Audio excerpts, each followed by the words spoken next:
ఓం నమో భగవతే శ్రీరమణాయ. ఓం శ్రీ దక్షిణామూర్తే నమ. ఓం శ్రీ గురుభ్యో నమ. ఈరోజు స్టేటస్: కర్మము పరోక్షమైన అసత్ఫలము కలది, జ్ఞానము ప్రత్యక్షమైన సత్ఫలము కలది. కాబట్టి జ్ఞానమునే అభ్యసింపవలేను అని ఇక్కడ భగవాన్ చెప్తున్నారు. ఈ ప్రపంచమున జ్ఞానముతో సమానంగా పవిత్రమైనది ఇంకా వేరొకటి లేదు. అట్టి జ్ఞానమును యోగసిద్ధిని పొందినవాడు కాలక్రమమున తన యందే స్వయంగా తన స్వరూపాన్ని పొందుచున్నాడు అని ఇక్కడ గీతలో చెప్పబడింది. ఈ ప్రపంచమున పవిత్రమైన వస్తువు అంటే ప్రపంచంలో ఎన్నో పవిత్రమైన వస్తువులు ఉన్నాయి, కానీ అన్నిటి యందు కూడా పరమ పవిత్రమైనది ఏమిటంటే జ్ఞానమని ఇక్కడ మనకు చెప్తున్నారు. ఒక మనుషుని ఒక పునీతము అంటే ఒక శుద్ధమైన మనస్సుని అక్కడ ఉనర్చుటలో జ్ఞానానికి మించినది అక్కడ మరొకటి లేదు. జీవుని యొక్క అజ్ఞానాన్ని, ఆ జీవుని లోపల ఉన్న మాలిన్యాలను పోగొట్టి ఆత్మానుభూతిని కలగజేస్తుంది. జీవుని స్థూల దేహానికి సంబంధించిన మలినాలను పోగొట్టడానికి మనము ఆ శరీరానికి సబ్బు పెడతాము, సీకాకాయ, కుంకుడుకాయ, ఒకటి నీరు, ఎన్నో మనము వాడుతున్నాము. అలాగే ఈ సూక్ష్మదేహమగు చిత్తానికి పట్టిన ఈ మాలిన్యాలని తొలగించడానికి కర్మ, ఉపాసన, లేక ధ్యానము, యోగము, అలాగ జ్ఞానము అనే అనేక సాధనాలు ఉన్నాయి. వాటి అన్నిట్లోనూ జ్ఞానమే సర్వశ్రేష్టమని ఇక్కడ మనకు భగవాన్ చెప్తున్నారు. అయితే ఈ జ్ఞానము ఎట్లా లభిస్తుంది అంటే స్వీయ ప్రయత్నం చేతనే అది లభింపబడుతుంది.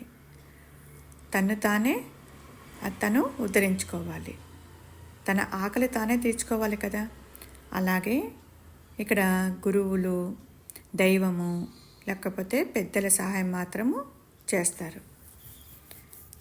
వీరి మటుకు ఈ గురువులు కానీ ఒక పెద్దవారు కానీ తన యొక్క బోధలను వారు శిష్యులకు బోధిస్తారు, వాళ్ళ యొక్క అజ్ఞానాన్ని తొలగజేస్తారు. అంటే ఆ బాటలో నడవవలసింది తానే, అనుభవించవలసింది కూడా తానే. జ్ఞానాన్ని పొందుటకు ముందుగా అతను యోగ సంసిద్ధుడై ఉండవలెను. అంటే కర్మయోగమందు నిష్కామ కర్మలు చేస్తూ అక్కడ చిత్తశుద్ధి కలిగి ఉండవలెను. అంటే ఇప్పుడు వస్త్రానికి మురికిపోతే అక్కడ రంగు అంటున్నట్లు ఈ నిష్కామ కర్మతో సాధనా చతుష్ట సంపత్తి మున్నకు చిత్తశుద్ధికరమైన ప్రయత్నములచే హృదయము నిర్మలమైనప్పుడే అక్కడ జ్ఞానము కలుగుతుంది. నిరహంకారంగా పనిచేస్తూ నిరాడంబరంగా జీవిస్తూ ఉంటే నీ మనస్సు వెళ్ళి హృదయ గుహంలో పడిపోతుంది. గొప్పల కోసము, గౌరవాల కోసం మనము సాధన చేయకూడదు.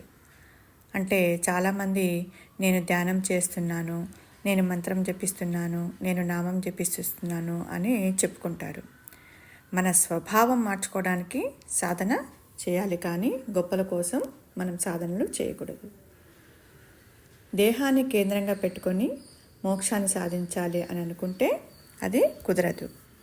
నన్ను కేంద్రంగా పెట్టుకొని పని చెయ్యి అని మనకు ఇక్కడ కృష్ణ భగవానుడు చెప్తున్నారు. అప్పుడే అక్కడ దైవీ సంపద కలుగుతుంది, ఆత్మగుణాలు కలుగుతాయి. వీటిని మనము సంపాదించుకోవాలి. ఇక్కడ అజ్ఞానులు, జ్ఞానులు ఇరువురు కూడా కర్మ చేస్తారు, కానీ అజ్ఞానులు ఫలాసక్తితో, కోరికలతో చేస్తారు. జ్ఞానులు ఫలాసక్తి రహితులై చేస్తారు. ఒకరు కర్మలను నేను చేస్తున్నాను అనే కర్తృత్వ బుద్ధితో చేస్తారు, మరి ఒకరు కర్తృత్వ రహితులై కర్మలను ఆచరిస్తారు. అజ్ఞానులు స్వార్థం కొరకు కర్మ చేస్తారు, జ్ఞానులు లోకక్షేమం కోసం కర్మలు చేస్తారు. కర్మలు చేయుట ఇరువురికి సమానమే, కానీ పద్ధతిలో మాత్రము అక్కడ భేదం ఉంది. ఒకరు కర్మలలో అంటుకొని దానిలోనే మునిగి తేలుతూ ఉంటారు. మరొకరేమి కర్మలకు అక్కడ అంటక ఉంటారు. అంటే ఎంతవరకు చేయవలనో అంతవరకు చేస్తారు. కర్మలలో మునిగి తేలేవారికి అక్కడ అసత్ఫలాలు ఉంటాయి. జ్ఞానమే కేంద్రంగా పెట్టుకొని చేసే కర్మల వలన అక్కడ సత్ఫలము ఉంటుంది.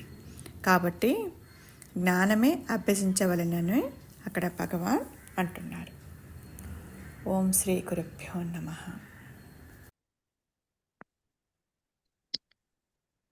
సార్ చూస్తున్నాను.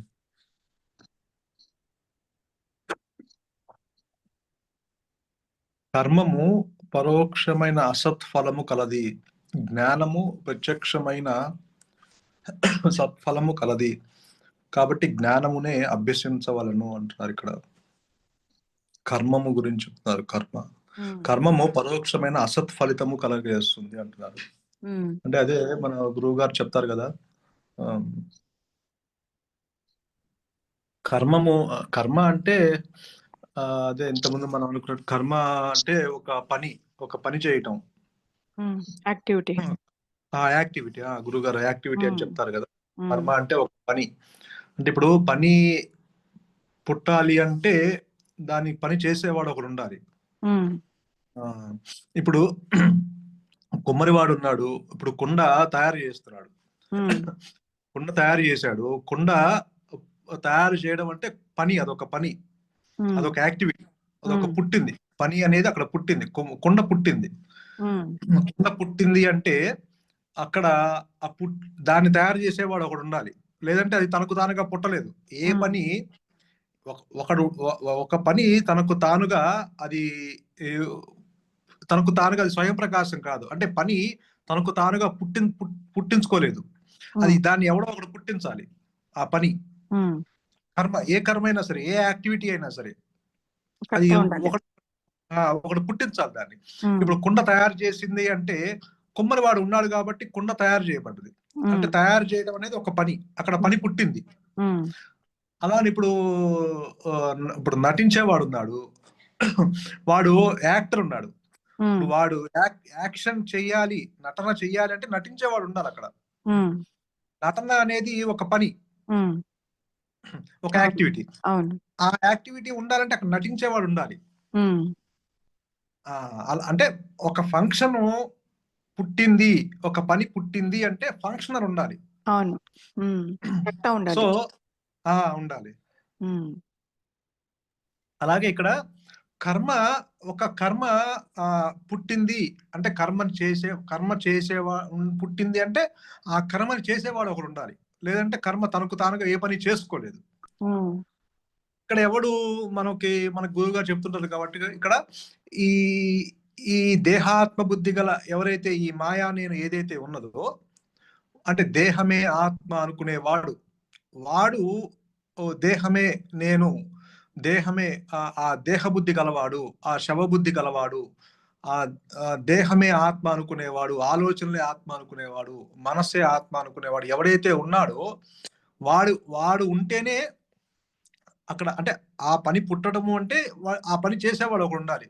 ఇక్కడ చేసేవాడు ఎవడే అంటే ఈ అహంకారమే, ఈ దేహాత్మ బుద్ధి గల ఈ మాయా నేను, వాడు అనుకుంటున్నాడు నేను చేస్తున్నాను అనుకుంటున్నాడు, అంటే నా ద్వారా పని పుట్టింది అని అనుకుంటున్నాడు. కాబట్టి ఇక్కడ ఆ కర్మము అంటే ఆ పని పరోక్షమైన ఫలము కలది అంటున్నారు. అంటే అసత్యమైన ఫలితాన్ని కలగజేస్తుంది అంటున్నారు. ఎందుకంటే ఇక్కడ అసత్ అంటే సత్యము కానిది నేను అనుకుంటున్నాను, అంటే సత్యము కానిది అసత్యమైన ఫలితాన్ని కలగజేస్తుంది. ఎందుకంటే అక్కడ సత్యము అంటే మనకి తెలిసిన అర్థం ఏంటంటే అది మారకూడదు. అది అది సత్యంలో ఏ యాక్టివిటీ అయినా సరే తీసుకుంటే గనక అది పర్మనెంట్ గా ఉంటుంది, అది మారదు. సత్యం అనేది ఎప్పుడు మారని స్థితిలో, అది ఎప్పుడు మారకుండా ఉండేది సత్యము.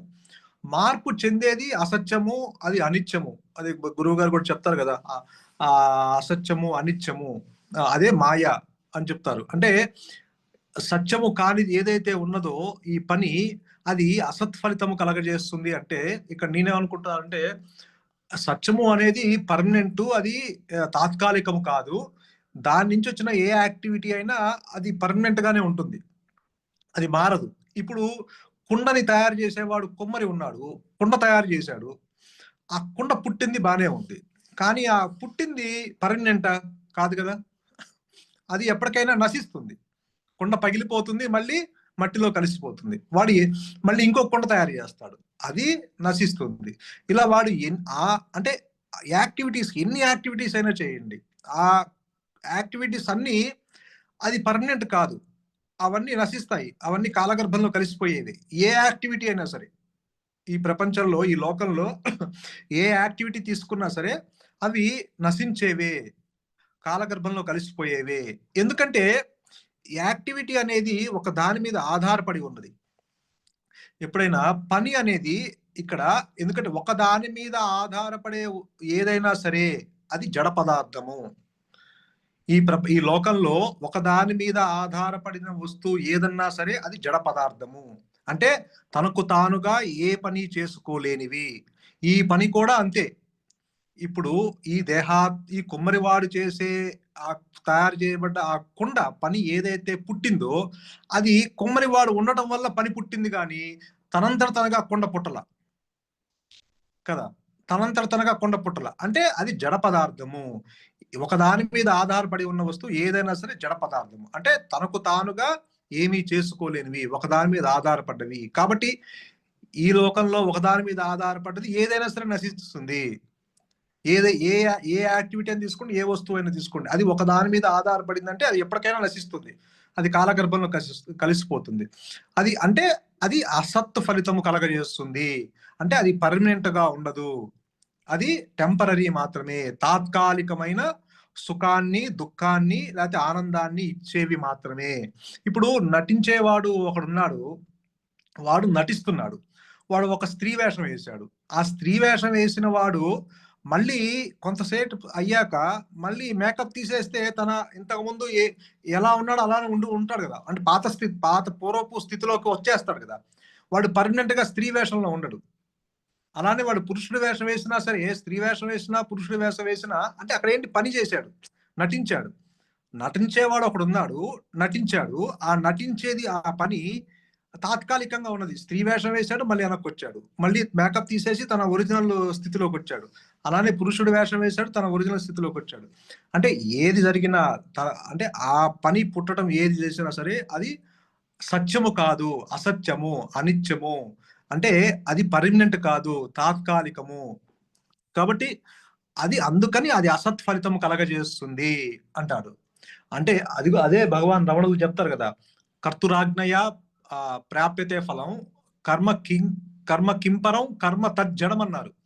అంటే దైవ శాసనములు బట్టి కర్మ ఫలితాలు లభిస్తుంది, ఈశ్వరుని ఆజ్ఞచే కర్మ ఫలితాలు లభిస్తాయి. కర్మ దైవమా అంటే కానే కాదు, కర్మ జడ పదార్థము అంటారు.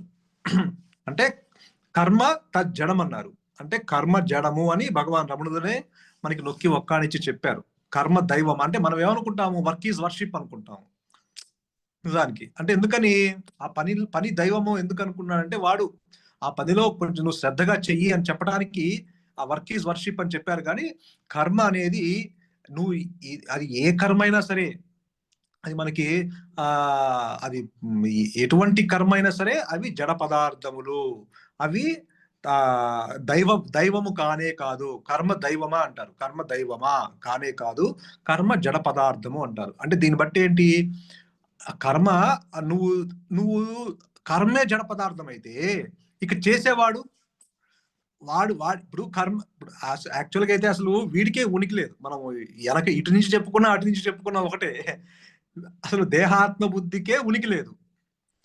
వాడే ఈ ఆత్మ మీద ఆధారపడి ఉన్నవాడు. వాడు ఈ దేహాత్మ బుద్ధనే కాదు, ఈ మాయా నేనుతో పాటు ఈ మాయా అంతా మనుగడ సాగిస్తున్న ఈ సృష్టి అంతా కూడా, ఖగోళాలు, సూర్యచంద్రులతో సహా ఈ సృష్టి, ఈ మాయ ఈ భ్రమ కలగజేసే ఈ మాయ అంతా ఈ ఆత్మ స్వయం ప్రకాశమైన జ్ఞానం మీద ఆధారపడి ఉన్నాయి అన్ని. అవి కూడా జడ పదార్థాలే చివరికి. అంటే అది మనకి కర్తృాజ్ఞయ ఫస్ట్ చెప్పడం ఏంటంటే కర్మతో స్టార్ట్ చేశారు భగవాను. తర్వాత మనకి ఈ గురువుగారు కూడా చెప్పారు కదా, ఈ దేహాత్మ బుద్ధి గల ఈ నేను కూడా జడ పదార్థమే. అది కూడా ఒకదాని మీద ఆధారపడి ఉంది. ఈ సృష్టిలో ఒకదాని మీద ఆధారపడింది ఏదైనా సరే అది జడ పదార్థములు. అవి ఎప్పటికైనా నశిస్తాయి. అది తాత్కాలికమే మాత్రమే. అవి మీకు అట్లా కనిపిస్తాయి, ఆ భ్రాంతిని కలగజేస్తాయి అంటారు. అంటే మనం ఇటు నుంచి తీసుకున్న దేహాత్మ బుద్ధే ఆధారపడి ఉంది ఆత్మ మీద. వాడికే ఉనికి లేదు. మరి వాడి ద్వారా వచ్చే పని అసలు ఉనికి ఉన్నదా? లేదు కదా. వాడికే ఉనికి లేదు. వాడు ఒకదాని మీద ఆధారపడి ఉన్నాడు. మరి వాడి మీద ఆధారపడి ఉన్న ఇంకొక పని, వాడి ద్వారా వచ్చే పని, ఇక ఈ పని కూడా వాడి మీద ఆధారపడి ఉంది. దేహాత్మ బుద్ధి గల నేను మీద ఆధారపడి ఉంది. సో దాని నుంచి వచ్చిన పని కూడా ఉనికి లేనిది. అది కూడా జడ పదార్థము. ఆ రెండు ఎప్పటికైనా నశిస్తాయి. అవి తాత్కాలికం మాత్రమే అని చెప్తున్నారు. అంటే మనం ఇటు నుంచి దేహాత్మ బుద్ధి నుంచి తీసుకున్నా అది వీడు జడ పదార్థమే, వాడి నుంచి వచ్చే పని కూడా జడ పదార్థమే. అలానే అటు నుంచి తీసుకున్న కర్మ జడ పదార్థము, ఆ కర్మ చేసేవాడు కూడా జడ పదార్థమే. వాడికి ఉనికి లేదు. కాబట్టి ఇక్కడ ఏంటంటే అవి అసత్ ఫలితాన్ని కలగజేస్తాయి. అవి ఎప్పటికీ సత్యము అంటే ఇప్పుడు అందుకు అసలు దీనికిను ఆత్మకి ఎటువంటి సంబంధం లేదంటారు కదా గురువు గారు. అంటే అసలు ఈ దేహాత్మ బుద్ధి గల ఈ నేనే అసలు నిజానికి మనం గురువు గారు మనం చెప్పుకుంటున్నా కూడా గురువు గారి అనుభవంలోను, భగవాన్ అనుభవంలో, అందరి అనుభవంలోను శంకరులు కూడా ఏం చెప్తున్నారంటే మనకి అసలు అహంకారమే లేనే లేదంటున్నారు కదా. అహంకారం ఉంటనే లేదన్నారు కదా. భగవాన్ కూడా అసలు అహంకారము ఉద్భవించిందేమో చూడు అన్నారు. అసలు అది ఉంది అనుకుంటున్నావు కదా, నేను అంటున్నావు కదా, ఈ నేను ఉందేమో చూడు, అది అసలు ఉద్భవించేమో చూడు, నేను ఎవరైనా విచారణ చెయ్యి అంటున్నారు. ఎందుకంటే అహంకారము తృణీకరించబడ్డదని శంకరులు అంటున్నారు. గురువు గారు అనుభవంలో కూడా ఉన్నది జ్ఞానమే అన్నది ఎస్టాబ్లిష్ అయింది. కాబట్టి అసలు అహంకారమే లేనప్పుడు ఇక అసలు దాని నుంచి వచ్చే పనికి ఫలితాలు ఎక్కడున్నాయి? అసలు వీడే లేకపోతే ఇక పనే లేదు, అసలు పని కూడా లేదు. పని లేవు, దాని తగ్గ ఫలితాలు లేవు, పాప పుణ్యాలు లేవు, లాభ నష్టాలు లేవు, వికర్మలు లేవు, అకర్మలు లేవు, సకర్మలు లేవు, అసలు ఏమీ లేవు. ఉన్నది జ్ఞానం మాత్రమే అన్నది ఎస్టాబ్లిష్. అంటే ఆ స్థితిలో అంటే వీడు ఈ దేహాత్మ బుద్ధి గల ఈ నేనంటే దేహము, నేనంటే ఆత్మ అని అనుకుంటున్నాడు కదా, దేహమే ఆత్మ అనుకుంటున్నాడు కదా వీడు. కాబట్టి వీడు అనుకుంటున్నాడు, అందుకని చెప్పాల్సి వచ్చింది కర్మ జడ పదార్థము అని. లేదంటే అసలు కర్మ గురించి మాట్లాడాల్సిన అవసరం లేదు ఇక్కడ. వీడు నేనంటే ఇప్పుడు నేను అంటే దేహము అన్న భావన కలిగి వీడేమంటున్నాడు, నాకు నేను చేస్తున్నాను అన్న కర్తృత్వం మీదేసుకుంటున్నాడు కదా. నేను చేయకపోతే ఎవరు చేస్తారు? సో అందుకనేంటి వాడు వెంటనే మీదేసుకుంటున్నాడు. ఆ యొక్క ప్రతికూలమైన అనుకూలమైన ఆ సుఖ దుఃఖాలు అనుభవిస్తున్నాడు మనసులో. వాడికి ఆ లాభ నష్టాలు, జయాపజయాలు, ఈ ద్వంద్వ భావన మొత్తము వీడు అనుభవిస్తున్నాడు. ఎందుకు అనుభవిస్తున్నాడు? నేను చేస్తున్నాను అన్న కర్తృత్వం ఏర్పరచుకుంటున్నాడు. కాబట్టి అక్కడ వాడు అది అనుభవించాల్సి వచ్చింది వాడికి. ఆ దేహాత్మ బుద్ధి గల ఈ మాయా నేను అనుభవించి అవన్నీ మూట కట్టుకొని, ఆ వాసనలన్నీ మూట కట్టుకొని, ఇలా వస్త్రాలు మార్చినట్టు శరీరాలు మార్చుకుంటూ వాడు ఆ కర్తృత్వం మీదేసుకొని జన్మల్లో ఆ చక్రంలో తిరుగుతూ ప్రతి ఆ కర్తృత్వం మీదేసుకొని వాడు సుఖ దుఃఖాలు, లాభ నష్టం ఇవన్నీ అనుభవిస్తున్నాడు, దుఃఖిస్తున్నాడు. అసలు అంటే ఎప్పుడైతే అది అనుగ్రహం చేత అది ఎస్టాబ్లిష్ అయిందో, అసలు అసలు ఇది అనుగ్రహము కురిపించినా కురిపించకపోయినా నేనంటే జ్ఞానము అన్నది చెప్తున్నారు కదా గురువు గారు. నేను అంటే స్వయం ప్రకాశమైన ఆత్మ. అసలు ఆత్మకి ఈ సృష్టికి ఎటువంటి సంబంధం లేదు. అసలు ఆత్మకిను ఈ కర్మకి నువ్వు చేసే కర్మలకి ఎటువంటి సంబంధం లేదు. నీ ఇంద్రియాలకు కానీ, నీ మనస్సుకు కానీ, నీ బుద్ధికి కానీ, నీ కర్తృత్వానికి కానీ, నీ చేసే పాప పుణ్యాలు, లాభ నష్టాలకు కానీ ఎటువంటి కించిత్ సంబంధం కూడా లేదు. వీటి మధ్య రాకపోకలు లేవు అని చెప్పారు కదా. అంటే అసలు కాబట్టి అసలు అలాంటప్పుడు ఈ కర్తృత్వం ఆత్మలో లేదు. సో ఆత్మకి ఇంకా కర్తృత్వం ఉండదు కదా. అంటే ఆ కర్తృత్వం అనేది కేవలము ఈ మాయా నేనుకే. ఎందుకంటే వీడు నేనంటే దేహం అనుకుంటున్నాడు కాబట్టి ఇక్కడ వాడు ఆ కర్తృత్వాన్ని మీదేసుకొని వాడు అనుభవిస్తున్నాడు. అందుకని వీడు కర్మ జడము అని చెప్తున్నారు. కాబట్టి నిజానికి ఆలోచిస్తే మనకి ఎందుకంటే మన ఇంతకుముందు మనం అనుకున్నట్టు మన శరీరంలో జరిగే మార్పులు కూడా మనకి సంబంధం లేకుండా జరిగిపోతున్నాయి కదా. ఇప్పుడు నిద్ర మనము నిద్ర కూడా ఒక పని యాక్టివిటీ అన్నారు కదా గురువు గారు. ఇవన్నీ యాక్టివిటీ. ఇప్పుడు యాక్టివిటీస్ ఇప్పుడు మనము ఎటువంటి ప్రయత్నం లేకుండా నిద్రలోకి జారిపోతున్నాం. మనం నిద్రపోతాం అనుకో నిద్రపోరు. అలానే నిద్ర నుంచి మేల్కొనేటప్పుడు కూడా ఏ ప్రయత్నము అంటే అప్రయత్నంగానే లేస్తున్నాం మనం. ఎటువంటి కూడా యాక్టివిటీ, అన్ని యాక్టివిటీ కదా. సో అంటే ఏంటి, నీ ప్రయత్నం లేకుండానే జరుగుతుంది అక్కడ. ఇప్పుడు జాగృత అవస్థలో వస్తే వీడు ఏమనుకుంటా అంటే నేను చెయ్యాలి ఈ పని, నేను చేయకపోతే ఎవరు చేస్తారని అప్పటి నుంచి వాడి మీద వేసుకుంటున్నాడు. నిజానికి నిద్రలో వాడి ప్రయత్నం అంటూ ఏమీ లేదు. వాడు హాయిగా ఉత్తిరాహిత్యమై ఉన్నాడు. వాడితో పాటు ఆ పని కూడా వాడికి అప్రయత్నంగానే జరిగింది. అంటే ఏంటి, ఈ దేహాత్మబుద్ధి జాగృత అవస్థలో నేను చేస్తున్నా అనుకున్నా కూడా మరి నిద్రావస్థలో వాడికి వాడు ఆ శాంతిని అక్కడ పొందుతున్నాడు. వాడు అప్రయత్నంగా నిద్రలోకి జారుకుంటున్నాడు, అప్రయత్నంగానే నిద్ర నుంచి లేస్తున్నాడు, మేల్కొంటున్నాడు. అంటే అక్కడ వాడికి సంబంధం లేకుండానే ఆ పని యాక్టివిటీ జరిగిపోయింది. కాబట్టి అంటే ఏంటి, ఇవన్నీ ఒక దాని మీద ఆధారపడి ఉన్నాయి కాబట్టి యాక్టివిటీస్ జరుగుతూ ఉన్నాయి. దీని అర్థం అలానే మన గుండెను కూడా మనమేమి చేతితో మనమేమి కదిలించట్లా, అదే కొట్టుకుంటుంది. మన చేతితో ఆర్గన్స్ అన్ని అవిపాటుగా జరుగుకుంటూ పోతుంది. చేస్తూ మన గుండెని మన లోపల మేమేమి కొట్టేయట్లా. అలాంటి భూమిని మనమేం అదే ఎక్కడో విన్నా, భూమి కూడా మనమేమి తిప్పట్లా, అది తనంతట తాను. సో అంటే ఈ దృష్టిలో ఏది జరిగినా కూడా అవన్నీ వాటంతటా అవి అప్రయత్నంగానే మనకు సంబంధం లేకుండా జరిగిపోతున్నాయి. అవన్నీ ఏంటి ఎందుకు జరుగుతున్నాయి అంటే ఇప్పుడు ఆ స్వయం ప్రకాశమైన జ్ఞానం ఉండబట్టి వాటి మీద ఆధారపడి చైతన్యవంతమయ్యి అవి వేటి కక్షలో అవి ఖగోళాలు, సూర్యచంద్రులు వాటి కక్షలో అవి తిరుగుతూ ఉన్నాయి. మనమే పైకెళ్ళి తిప్పట్ల. ఆ సూర్యుడు తన కక్షలో తన తిరుగుతున్నాడు. నిజానికి సూర్యుని యొక్క దగ్గరికి సూర్యుని యొక్క భగభగ వాడే ఆ అగ్నిజ్వాలను మనం తట్టుకోలేము. కానీ మనకి శాంతి ఇక దూరం వచ్చినప్పటికీ అంత ఉష్ణం తగ్గి మనకి ఎంత కావాలో అంతే ఇస్తున్నాడు కదా. మరి ఆ కాంతి చంద్రుడి మీద పడేటట్టు చేస్తున్నాడు కదా. మరి చంద్రుని ప్రకాశిస్తున్నాడు, సూర్యకాంతి చంద్రుడి మీద పడి చంద్రుడు ప్రకాశిస్తున్నాడు. అది కూడా ఒక పనే, యాక్టివిటీస్. ఇవన్నీ టెంపరీ అయినా సరే, ఇవన్నీ తాత్కాలికమైనా మాయా ఇస్ ద రియాలిటీ అని అంటారు కదా గురువు గారు. అంటే ఇది రియాలిటీగా అనిపించినా కూడా తాత్కాలికమైన అవి ఇవన్నీ ఈ ఆత్మ ఉండబట్టి ఇవన్నీ మనుగడ సాగిస్తున్నాయి చివరికి ఈ జీవుడు కూడా. కానీ ఏం తెలియట్లా, అంటే వీడు ఆత్మ చేతిలో ఒక పనిముట్టు అన్న భావన కూడా వీడు ఉండట్లా, నేను చేస్తున్నాను అన్న కర్తృత్వ భావంతో ఉంటాడు. తెలియక పాపం అవగాహన లేక విచారణ చేయకపోవటం వల్ల ఇదంతా దుఃఖం ఏర్పడుతుంది. నేను చేస్తున్నాను అనుకుంటున్నాడు, పాప సుఖ దుఃఖాలు అనుభవిస్తున్నాడు. ఎందుకని కొంత విచారణ చేస్తుంటే అరే ఇదంతా నా ప్రమేయం లేకుండా నేను నిద్రలోకి జారుకుంటున్నాను, నా ప్రమేయం లేకుండా నిద్ర నుంచి బయటకు వస్తున్నాను అన్న ఒక కొంత అవగాహన, ఆ విచారణ చేస్తే మనకు కొంత అవగాహన వస్తుంది. అప్పుడు మనకి ఏంటంటే ఆ భావంలో ఉత్తమమైన భావంతో మనం ఉంటాం. ఒక ముళ్ళుని ముళ్ళుతోనే తీయంటారు గురువు గారు. ఇప్పుడు నేను కర్తని కాదు, ఈ భగవంతుడు, అందుకే భగవాన్ కూడా అదే చెప్పారు కదా, ఈశ్వరుని ఆజ్ఞ చేత దైవ శాసనం బట్టి కర్మఫలం లభిస్తుంది అన్నారు. నువ్వు చేయడం వల్ల కాదు ఇది.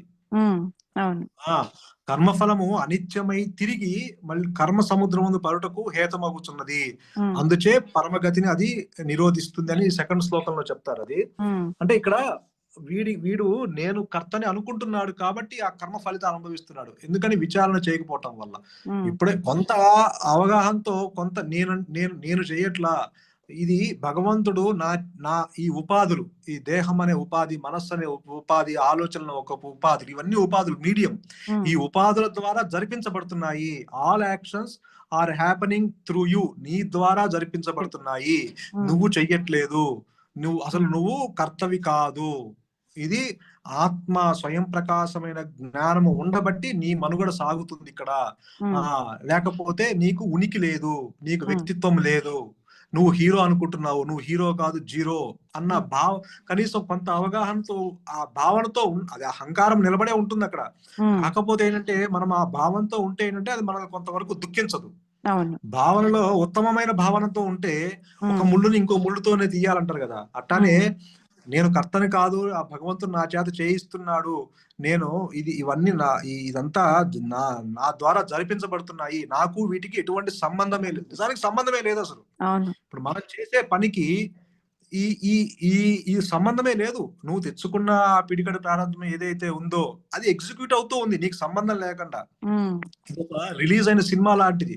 సినిమా రిలీజ్ అయిపోతే ఇంకా నీకు మార్పులు చేర్పులు ఉండవు, అంతే. అది సినిమా నడుస్తూ ఉంటుంది, నీకు దానికి ఎటువంటి సంబంధం లేదు. నువ్వు తెచ్చుకున్న ఏదైతే ఆ ప్లాన్ ఉందో అది ఎగ్జిక్యూట్ అవుతూ ఉంది. ఆ ఆత్మ ఆధారంతో ఈ ప్రారంభం ఎగ్జిక్యూట్ అవుతుంది ఈ చివరి శ్వాస వరకు. దానికి నీకు ఎటువంటి సంబంధం లేదు, అది నడుస్తూ ఉంది.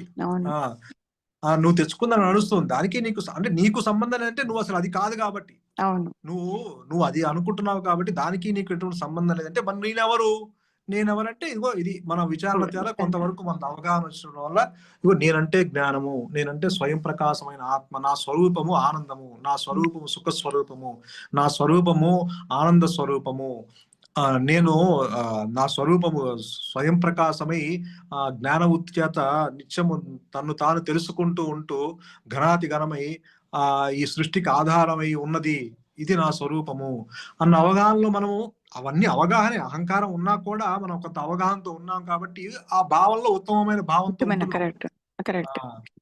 కాబట్టి దానివల్ల ఏంటంటే కొంత మనకి ఓహో ఇది ఈ పనిది నా ద్వారా జరిపించబడ్డది, ఇది నాకు దానికి ఎటువంటి సంబంధం లేదు, అది దాని యొక్క ప్రతిఫలాలు నాకేం సంబంధము, అది ఏదైతే తెచ్చుకున్నదో అది అనుభవిస్తుంది, నేనైతే ఏదైతే ఉందో అది అనుభవించుకుంటుంది, దానికి నాకు ఎటువంటి సంబంధం లేదు. అది ప్రతికూలమైతే సుఖిస్తుంది, అనుకూలమైతే ఆనందపడుతుంది, ప్రతికూలమైతే దుఃఖిస్తుంది. ఇలా కొంత అవగాహనతో ఉంటే అది మనకు అది బాధించదు. కాబట్టి ఇక్కడ ఏం చెప్తే కర్మము పరోక్షమైన అసత్ ఫలము కలది అంటే, సో కర్మం అనేది ఇక్కడ అసత్యమైన ఫలితాన్ని ఇస్తుంది, అది సత్యమైన ఫలితాన్ని ఇవ్వదు. ఎందుకంటే సత్యంలో అసలు కర్తృత్వమే లేదు అక్కడ, జ్ఞానంలో అసలు కర్తృత్వ భావనే లేదు అక్కడ. అసలు ఇంకో అసలు ఒకటి ఉంటే అక్కడ రెండు లేవు, ఉన్నది ఒకటే కదా. ఇక్కడ ఏంటి, దృశ్యము ఉంది, ద్రష్ట ఉన్నాడు, రెండు ఉన్నాయి. ఇక్కడ చేసే పని కొమ్మరి ఉన్నాడు, కొండ ఉంది, రెండు ఉన్నాయంటే అక్కడ అసత్యమే. రెండు ఉన్నాయి. సో రెండు జడ పదార్థాలే, కొమ్మరివాడు జడ పదార్థమే, కొండ జడ పదార్థమే. ఈ రెండు ఆత్మ చేతుల్లో పనిముట్లు.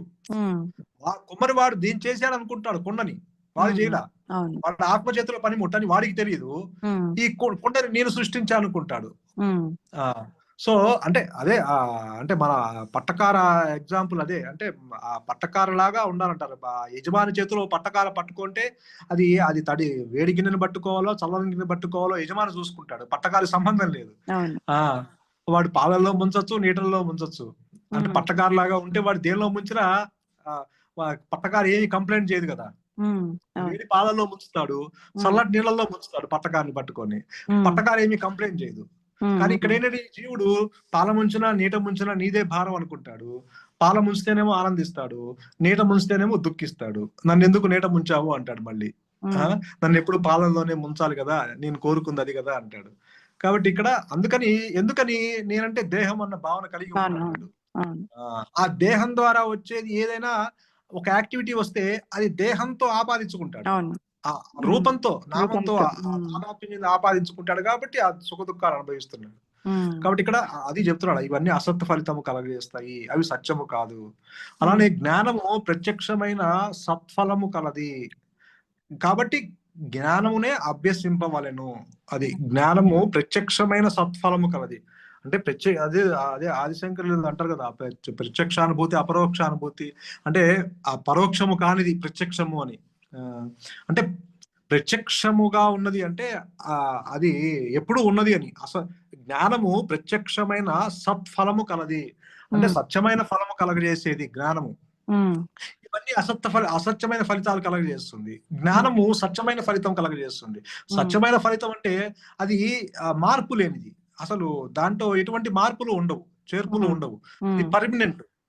ఆ ఈ ఈ ఈ దేహాత్మ బుద్ధి ముడి అనేది దాని నుంచి విడుదల పొందిన జీవుడికి, అనుగ్రహం చేత దాని నుంచి విడుదల పొందిన ఈ జీవుడికి ఆ జ్ఞానం అనుగ్రహం చేత ఎప్పుడైతే ఆ ముడిపోయిందో, ఆ భ్రాంతి తొలగిపోయిందో, ఇక వాడి స్వరూపము చెదరని స్వరూపము, ఇంకా చెదరదు. ఇప్పుడు అది పర్మనెంట్, అది సత్ఫలితం కలగజేస్తుంది. అంటే అది ఆ స్వరూపం ఆనంద స్వరూపము, ఆ స్వరూపము సుఖ స్వరూపము. అది నీకు ఇంకా ఆ స్వరూపంలో ఇంకా మార్పు చేర్పు ఉండదు.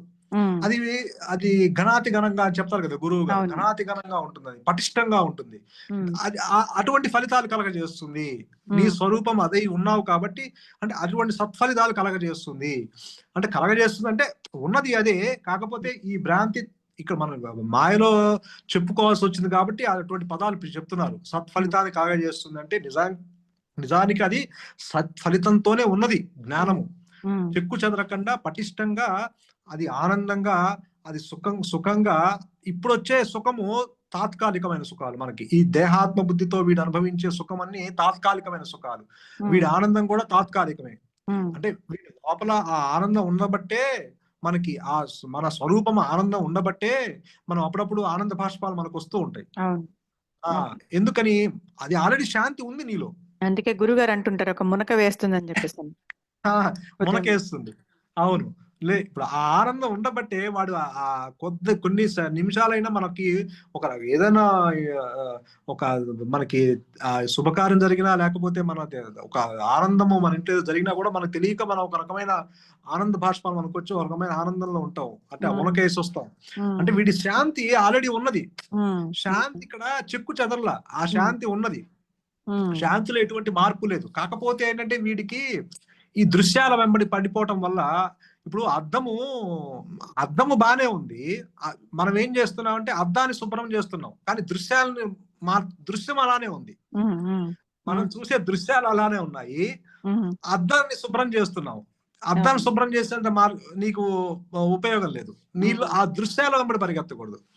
అదే కదా దృశ్యవారితము అని చెప్తారు కదా, తత్వదర్శనం అని. అంటే ఆ దృశ్యాల నుంచి ఎప్పుడైతే నువ్వు వెనక్కి మళ్ళావో నీ శాంతి అక్కడే ఉంది. అక్కడ మనం ఏంటంటే బాహ్యం అలవాటు అయిపోయిన కొద్దీ మన లోపల ఉన్న విషయాలు, ఆ ప్రాపంచిక విషయాలు మనల్ని ఏంటంటే బాహ్యం వైపుకి తొంగి చూడేలా చూస్తూ ఉంటాయి, ఆలోచింపజేస్తూ ఉంటాయి ఆలోచనల ద్వారా. అందుకని మనం ఏంటి ఆ దృశ్యాల్ని నివారించినప్పుడు అక్కడ ఏంటి, నీ ప్రతిబింబమే నీకు కనిపిస్తుంది. అక్కడ ఇప్పుడు నీరు క్రిస్టల్ క్లియర్ గా ఉంటే మనం తొంగి చూస్తే మన ప్రతిబింబమే, మన స్వరూపమే మనకు కనిపిస్తుంది. అలానే ఇక్కడ నువ్వు ఆ అద్దాన్ని శుభ్రం అంటే అక్కడ నీ ఎప్పుడైతే ఆ దృశ్యాల్ని ఆపేస్తావో, ఆలోచన లేని స్థితిలో ఉంటావో, ఆ కాన్షియస్ బేస్ ఉంటుంది కాబట్టి ఆల్రెడీ అక్కడ ఆలోచన లేని స్థితిలో ఆ అనుగ్రహం చేత నీ స్వరూపమే నీకు ప్రకటింపబడుతుంది. ఇక్కడ ఏంటంటే మనకి బాహ్యంగా అలవాటయ్యి, బయట ప్రపంచం అలవాటైపోయి ఆలోచనతో బయటికి దూకుతున్నాము. కాబట్టి ఎప్పుడైతే ఈ జీవుడు అంతర్ముఖం అవుతాడో, అంతర్ముఖంగా వాడు ఆలోచన లేని స్థితిని కలగజేసుకుంటాడో, అక్కడ తన స్వరూపము తనకు ప్రకటితమయ్యే అవకాశం వస్తుంది అక్కడ. కాబట్టి ఇక్కడ అలానే జ్ఞానము ప్రత్యక్షమైన సత్ఫలము కలది. కాబట్టి జ్ఞానమునే అభ్యసింపవలను అంటారు. ఇక్కడ ఉన్నది జ్ఞానము మాత్రమే అని చెప్తారు కదా గురువు గారు. నిజానికి పరోక్షము అపరోక్షము అని చెప్పారు, కానీ అసలు ఇన్ని లేవు. అంటే అపరోక్షము అంటే పరోక్షము కానిది ప్రత్యక్షంగా ఉన్నది. నీకు ఏదైతే ప్రత్యక్షంగా ఉన్నదో, అంటే ఉన్నది అదే, దాన్నే ప్రత్యక్షము అని చెప్తున్నారు ఇక్కడ, అంతే.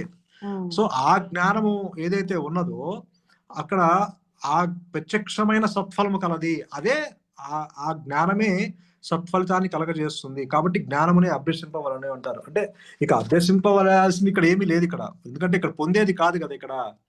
అంటే ఇక్కడ అక్కడ భగవాన్ ఉద్దేశం ఏంటంటే, నీ అనుకుంటాము అభ్యసింపవాలంటే అది ఆల్రెడీ నువ్వు అయి ఉన్నావు అని చెప్తున్నారు ఇక్కడ. నువ్వు జ్ఞానమై ఉన్నావు, ఉన్నది జ్ఞానం మాత్రమే. ఇప్పుడు జ్ఞానాన్ని మనమే అదేమన్నా అభ్యసించాల్సిన వస్తువు కాదు కదా అది. ఇప్పుడు ఏదైనా సాధించాలంటే దానికి సాధించాలంటే ఒకటి ఉండాలి, సాధన అభ్యసించాలి, దాన్ని అభ్యసించి పఠించి. ఇప్పుడు వేదం ఉంది, దాన్ని అభ్యసించి పఠించి వాళ్ళు గుర్తుపెట్టుకుంటారు, అవును. ప్రతిరోజు అభ్యసిస్తూ ఉంటారు ఆ వేదాన్ని. అది కూడా జ్ఞానమే, అది పరిమితమైన జ్ఞానం. ఆ పరిమితమైన జ్ఞానానికి అభ్యాసం కావాలి. అది అది ఎప్పుడైనా సరే, ఇప్పుడు నిద్రలో ఇప్పుడు ఎంత అభ్యాసం చేసినా నిద్రలో ఏం గుర్తుంటుంది వాడికి? పొద్దు నుంచి సాయంత్రం దాకా అభ్యాసం చేస్తాడు ఆ పరిమితమైన జ్ఞానాన్ని. మన నిద్రలో ఆ జ్ఞానం ఎటు పోయింది మరి? అక్కడేమో అభ్యసించట్లేదు కదా. అవన్నీ తాత్కాలికమే. వాడు వాడు వాడు దేహాత్మ బుద్ధి మేల్కొనగానే వాడికి అభ్యాసం చేయాలని ఆలోచన వస్తుంది, అభ్యసిస్తాడు. కానీ ఇది అట్టా కాదు. ఈ జ్ఞానం అభ్యసించేది కాదు. నువ్వు జ్ఞానం అయి ఉన్నావు, ఇక్కడ పొందేది కాదు. ఇక్కడ ఇక్కడ నువ్వు యు ఆర్ దట్ ఓన్లీ. నువ్వు ఆల్రెడీ ఆ సద్వస్తువు సిద్ధించి ఉంది, కొత్తగా సిద్ధించుకోవాల్సిన అవసరం లేదు. కాబట్టి ఇక్కడ ఉన్నదాన్ని గుర్తించడం, ఉన్నదాన్ని గుర్తించడం అంతే. అంటే వీడు అంటే గుర్తించడం అంటే మళ్ళీ వీడు గుర్తించలేడు. దేహాత్మ వీడు ఎన్నటికీ అసలు వీడు ఈ దేహాత్మ బుద్ధితో వీడు ఎప్పటికీ గుర్తించలేడు. ఎందుకంటే అసలు పాము లేదు కదా, లేని పాము తెలుసుకోలేం కాబట్టి వీడు అసలు ఇంపాసిబుల్. అది అసలు అది జరగని పని. అంటే ఇక్కడ అంటే మనం చెప్పుకుంటున్నాం అంటే మనకి ఆ పదాలు గుర్తించుకోవాలని. నిజానికి వీడు చేయాల్సి అంతే కదా, అదే చెప్తారు కదా, గేట్ వే వరకు నీ ప్రయాణం. అంటే గురువు గారు చెప్తుంటారు కదా రవి, గుర్తించడం అంటే ఒక ఆలోచనకి మధ్యలో ఉండే ఆ స్వల్ప సమయాన్ని, లేకపోతే జాగ్రత్త అవస్థ నుంచి తర్వాత నిద్రలోకి పోయేటప్పుడు అది మనం గుర్తించలేం. అది ఆన్ ద స్పాట్ రెప్పపాటులో జరిగిపోతుంది అని గురుగారు చెప్తుంటారు. అవును, ఆ గ్యాప్ ని మనము పట్టుకోలేము. ఎందుకంటే ఆ గ్యాప్ అయినా అక్కడ ఏం చెప్తున్నారు, అది నీ సహజ స్థితి అంటున్నారు కదా. మళ్ళీ అక్కడ ఉండే ఆలోచనకి మధ్య ఉండేది ఆత్మ.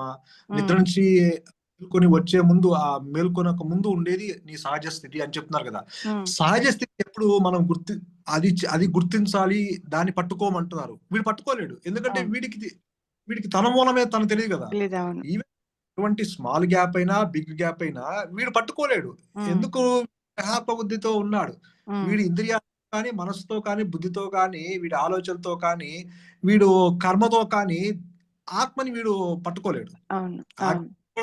ఇంపాసిబుల్. ఎందుకంటే అది అహంస్ఫురణ అని చెప్పినప్పుడు, ఆ గ్యాప్ ఉన్నది అహంస్ఫురణ అన్నప్పుడు, అహంస్ఫురణ అది అది ఈ స్థితి, అది తురియా స్థితి కదా. ఈ స్థితిలో ఉండదు కదా. ఈ 3 అవస్థలకి అతీతంగా ఉంటుంది కదా. అంటే అది నీ సహజ స్థితి. ఆ గ్యాప్ మధ్య నీ సహజ స్థితి అని చెప్పడమే మాత్రమే కానీ వీడు ఎంత సహజ స్థితి అయినా వీడు ఇంపాసిబుల్. అది ఒకవేళ అది కనుక అహంస్ఫురణగా ఉంటే గనక అది ఈ స్థితిలో వీడు జాగ్రత్త అవస్థలో గాని, నిద్రావస్థలో గాని, మరి స్వప్నావస్థలో గాని వీడు అహంస్ఫురణగా వీడు ఉండలేడు. ఎందుకంటే అది అన్ని ఈ 3 స్థితులకి అవతల ఉన్నది. అది వీటితో సంబంధం లేకుండా ఉంది. సంబంధం లేకుండా ఉన్నది వీడు గుర్తించలేడు కదా, ఎప్పటికీ గుర్తించలేడు. అంటే ఆ గ్యాప్ నీ సహజ స్థితి అని చెప్పడానికి. నిద్రావస్థ ఏంటంటే నీకు దుఃఖం లేదు, బానే ఉంది, కానీ అట్ ది సేమ్ టైం నువ్వు శాంతిని, అక్కడ నీకు పొందే శాంతిని నువ్వు ఎరుకతో గుర్తించలేడు. నిద్రావస్థలో ఏంటి, నీ సహజ స్థితి అని చెప్తున్నారు, అక్కడ బానే ఉంది, దుఃఖం లేదు. వాడికి జాగ్రత్త అవస్థలో దుఃఖము నిద్రావస్థలో లేదు, అంతవరకు బానే ఉంది. అట్ ది సేమ్ టైం వాడు ఆనందంగా అనుభవిస్తున్నాడు, ఆనందం కూడా ఉంది. కానీ ఆ ఆనందం ఎరుకతో కూడిన ఆనందం లేదు. ఆ ఎరుక లేదు అక్కడ. ఎరుకతో కూడి ఉండాలి అక్కడ. ఎరుకతో కూడి ఉండిన ఆనందం అయితే అది అహంస్ఫురణగా చెప్పుకోవచ్చు. అక్కడ జ్ఞానం అంటే ఎరుకతో కూడి లేదు. ఎరుకతో కూడిందే. అంటే జ్ఞానం అంటే నేను చెప్పేది అహంస్ఫురణ, అక్కడ జ్ఞానం లేదు. అవునవును, అక్కడ వాడికి గుర్తించలేడు. ఎందుకంటే అక్కడ కూడా మిగిలే ఉంది కదా అహంకారము. అహంకారం మిగిలే ఉంది. అహంకారము అదే వ్యక్తి భావన నిలబెట్టుకొని నీకు ఆత్మానుభవం జరగదు. వ్యక్తి భావన ఎప్పుడైతే సూర్యుని ఇప్పుడు సూర్యుడు ఉదయించటము, అదేంటి వెలుగు రావటము రెండు ఒకేసారి జరుగుతాయి. ఒకేసారి ఒకే నిమిషం జరుగుతాయి. రెండు వెంటనే వస్తాయి. అలానే ఆత్మ ప్రకాశించటము, వ్యక్తి భావన తొలగిపోవటము రెండు ఒకేసారి జరుగుతాయి. ఇంకా జీవ భావన ఉండదు. సో వ్యక్తి భావన నిలబెట్టుకొని నువ్వు ఆత్మని పొందలేవు.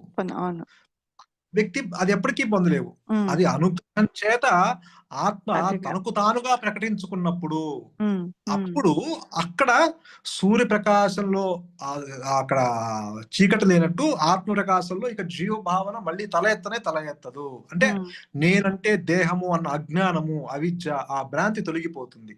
ఉమ్, ఇప్పుడు సూర్యుడు ఉదయించడము, వెలుగు రావడం రెండు ఒకేసారి జరుగుతాయి. అవును. ఉమ్, అలానే ఉమ్, ఇది కూడా ఆత్మ ప్రకాశించడము, ఈ జీవభావన తొలగిపోవటము రెండు ఒకేసారి ఒకే నిమిషాన అట్ ది సేమ్ టైం జరిగిపోతుంది. ఇక ఉమ్, అప్పుడు వాడికి జీవభావన ఉండదు ఇంకా. అవును. ఉమ్, కాబట్టి ఉమ్, నిద్రలో నీ సహజ స్థితి ఉన్నది అని చెప్పుకుంటాను కానీ ఆ నిద్రాస్థితిని జాగృత అవస్థలో తీసుకురమ్మంటారు. అవును. తీసుకురమ్మంటే అది మనం అది వస్తువు కాదు కదా తీసుకురావటానికి. ఉమ్, అంటే అవును. ఏంటంటే ఆలోచన లేని స్థితిని నువ్వు జాగృత అవస్థలో అలవాటు చేసుకో. అది నిద్రావస్థలో చేస్తాను. ఎటువంటి వృత్తులు లేవు, నీకు ఉమ్, యాక్టివిటీస్ లేవు. ఉమ్, ఇక్కడ నువ్వేంటి, యాక్టివిటీస్ ఉన్నాయి, వృత్తులు ఉన్నాయి, ఆలోచనలు ఉన్నాయి, నేనంటే దేహం అన్న భావన ఉంది, నేను చేస్తున్నానన్న భావన ఉంది, సుఖ దుఃఖాలు అనుభవిస్తున్నాడు, అన్ని ద్వంద్వ భావంతో వీడు ఉన్నాడు. కాబట్టి వీడేంటి, ఇవన్నీ నిలుపుకొని ఆత్మని పొందలేడు, ఉమ్, ఎప్పటికీ పొందలేడు. కాబట్టి ఉమ్, అట్లీస్ట్ ఆ యొక్క సహజ స్థితిని, ఇక్కడ ఆలోచన లేని స్థితిని నువ్వు తెచ్చుకోగలిగితే జాగ్రత్త అవస్థలో, ఉమ్, అక్కడ ఆ గేట్వే వరకు నువ్వు తీసుకురాగలిగితే ఖచ్చితంగా the self that does everything. ఇదంతా మనం ఇప్పుడు ఎంత కలిసామంటే ఆ జ్ఞానం ఆధారంతోనే మనం ఇక్కడ నిలబడ్డాం కదా. అవును. అవును. అవును. ఖచ్చితంగా మార్పు ఆ ఖచ్చితంగా జరుగుతుంది. ఇప్పుడు సూర్యుని ప్రకాశం ఉండబట్టే కదా పువ్వు వికసించి పుష్పం అయింది. ఉమ్, ఉమ్, ఉమ్, సూర్యప్రకాశం లేకపోతే సూర్యరశ్మి ఎట్టా వస్తుంది, ఆ శక్తి ఎక్కడ వస్తుంది, లేదు. పువ్వు ఎట్టా వికసిస్తుంది, ఒక పండు పక్వానికి ఎలా వస్తుంది. ఉమ్, సో ఉమ్, అలానే ఆత్మ ప్రకాశం ఉండబట్టే మనం ఇలా మాట్లాడుకుంటున్నాము, చేస్తున్నాము, మన మనుగడ సాగిస్తున్నాము. అవును. అది ఉమ్, కానీ ఆత్మకి దీనికి ఎటువంటి సంబంధం లేదు. అది ఉమ్, ఉమ్. టైమే వస్తుంది ఇంకా. శ్రీనివాసరావు గారు అని చక్కగా చెప్తే వివరించారు రవి, చాలా బాగుంది. శ్రీనివాసరావు గారు, ఇంకా 2 minutes ఉంది, చెప్పండి మీరు. మీరే చెప్పేశారు రవి, అంత ఫుల్ గా చెప్పేశారు. 1 minute ఉంది. బాగా చెప్పారు, బాగా కవర్ చేశారు. ఉమ్, అయితే ఈ కర్మలు అవి ఎలా తగులుకుంటాయంటే, ప్రారంధం ఉంటుందో అది ఎలా వచ్చింది అంటే వాసనలు, సంస్కారం ఉంటుంది. ఉమ్. వినపడుతుంది కదండి. వినపడుతుంది సార్. ఇవి మనకి ఎప్పుడు బంధ హేతువులే కూర్చుంటాయంటే కర్తృత్వం మనం వేసుకున్నప్పుడు.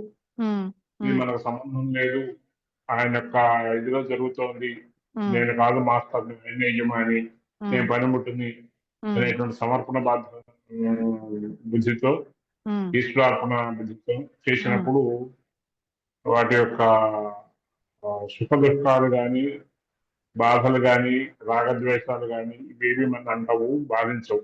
ఉమ్. ఆ రకంగా దాన్ని మనం ఈశ్వర ప్రసాదంగా తీసుకోవాలి. తీసుకోవాలి. వచ్చేటువంటి కర్మ ఉమ్, తీసుకున్నప్పుడు అవును. అవి నిందహేతులు కావు. ఉమ్, అప్పుడు కర్మలు అకర్మలుగా అవుతాయి. ఉమ్, తద్వారా మనం చిత్తశుద్ధి ఏర్పడి ఆ, ఆత్మ సాక్షాత్కారం ఉంటాము. అల్టిమేట్ అక్కడికి మనకి మార్గం సుగమం అవుతుందని నా ఉద్దేశం. ఉమ్, అవును, అవును. అదే మీరు చెప్పింది బాగుంది. గురువు గారు అదే చెప్తారు, అది ప్రతికూలమైన అనుకూలమైన వచ్చింది ఈశ్వర ప్రసాదంగా తీసుకో అంటారు. తీసుకోమంటారు. ఉన్నది ఉన్నట్లుగా ఏది దాన్ని ఏది స్వీకరిస్తే. ఉమ్, ఆ, ఏది జరిగినా మనకి మేలే జరుగుతుంది. అదే పెద్దవాళ్ళు అదే, ఏది జరిగినా మనకి మంచి మంచి జరుగుతుంది అలా కోటాను ఏది కోట్ల జరిగినా జన్మలు, కొన్ని కోటాను కోట్ల ఉపాధులు పొందింది ఈ జీవుడు. అవును సార్. ఆ సంస్కారాలని బలీయంగా ఉంటే అవును.